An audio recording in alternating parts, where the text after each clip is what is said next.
Good day, everybody, and welcome to another edition of the Military and Foreign Affairs Network. I am your host, the voice of reason.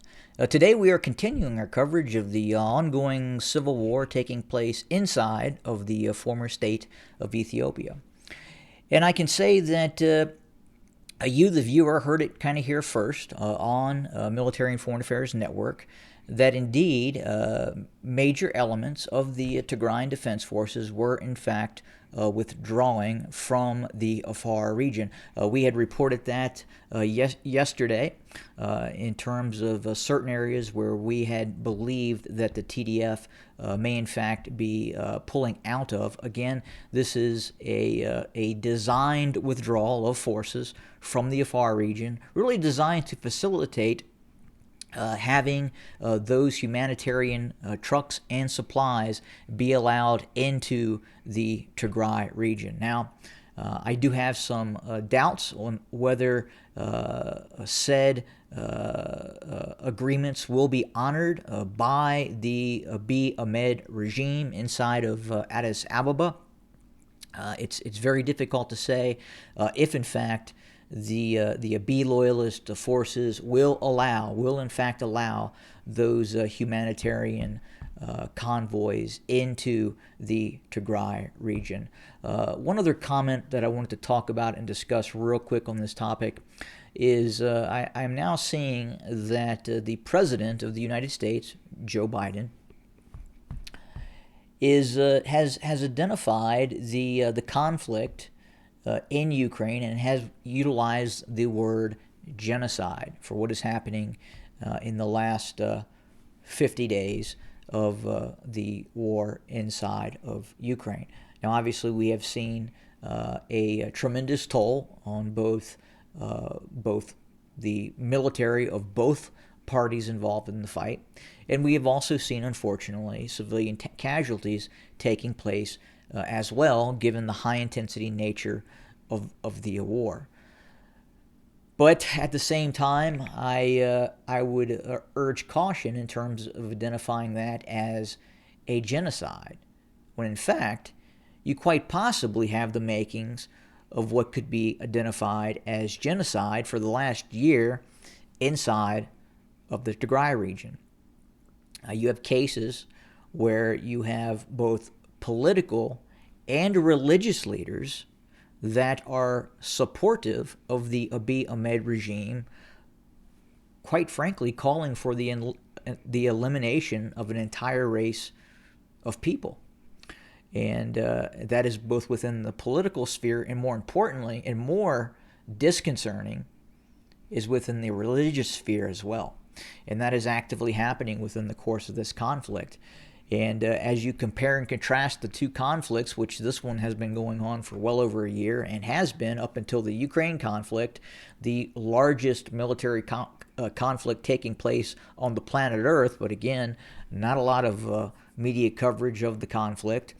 But I would have to say, as you articulate the law which covers genocide, I would have to say that what we're seeing in the Tigray region, and quite possibly other places inside of the former state of Ethiopia, could be more construed as crimes against humanity or genocide, as opposed to what we're seeing inside of the current conflict with Russia and Ukraine. Just wanted to touch on that and bring awareness to that a little bit, as it's something that should be paid attention to.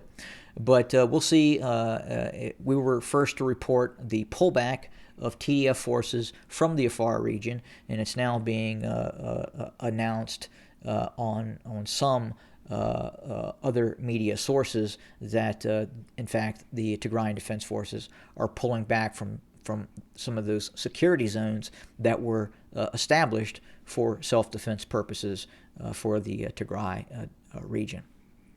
In other news, the war between the Oromo Liberation Army and the Abiy loyalists continue in and around or outside of Addis Ababa, both to the west and southeast. We have also now heard reports that the Oromo Liberation Army it has now started to operate with its special operations forces that are designed to operate in 2, 3, 4, 5-man elements to target and eliminate key command and control elements of the Abiy loyalist formations. So these forces are designed that operate with the Oromo Liberation Army are small, very autonomous units designed to seek out and eliminate key leadership within the Abiy loyalist formations, and that's both the ENDF and federal police forces as well that operate in the Oromia region. And quite possibly now we could also see these forces starting to target key leadership, command and control of Amharan forces as well that are now being deployed into the Oromo region. I think at this point, as we analyze this conflict, we've heard that the Abiy loyalist forces have gone on the offensive against the Oromo Liberation Army. But given the nature of this conflict and the high-intensity insurgency campaign that the OLA is waging, I think at this point the Oromo Liberation Army controls the clock and have the ability to disperse and disengage from those heavier ENDF Abiy loyalist forces that continue to operate against the OLA. We are also seeing the use of fixed-wing strike aircraft against cities and towns in Oromia now.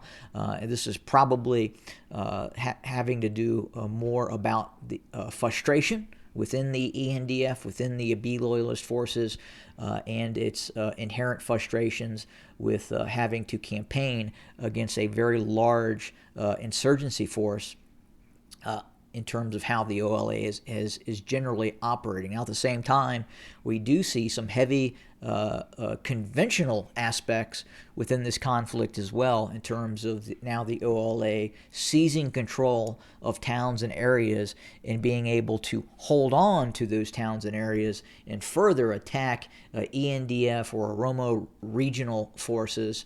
And in some cases, we've seen those forces surrender outright, and in some cases actually join the Oromo Liberation Army. But given the complexity of this war, I have to ask that if we were to go back to 2018, when the Nobel Peace Prize is being handed to Abiy Ahmed for his interactions with one of the most despotic nations on the planet Earth, the state of Eritrea, and then we fast forward to present day. And it is not just the war in the Tigray region. It is not the Anaconda strategy against the Tigrayan people. It's more than that. You also now have Amharans fighting Amharans. You have Fano against ENDF and Amhara regional forces. You have in Oromia, the Oromo Liberation Army versus segments of the Oromo regional government. You have the OLA against the Abiy loyalist forces. So you have civil wars within civil wars, and I have to say that even the most ardent Abiy Ahmed loyalist has to be looking at this at some point in an objective manner and saying, wow, is this what we wanted when we placed Abiy Ahmed in power? Again, going from 2018 to present day, if you are an Abiy Ahmed supporter, did you foresee civil wars within civil wars, the complete destruction of the economy? And quite possibly, from all indications, Abiy Ahmed has no intention of ever leaving power at this point, and is setting up the institutions to retain power and continue to be in power for a very extended period of time, much like his mentor further to the north, Isaias Afwerki of the despotic state of Eritrea. So again, I wonder if there's a certain amount of buyer's remorse and putting this individual in power. I can tell you from the comment section and some back channel information that I receive that in fact is happening. And many folks are deeply disturbed by what is happening. That's all I have for today. We'll continue our coverage and have more information very, very soon. Have a good day, everybody.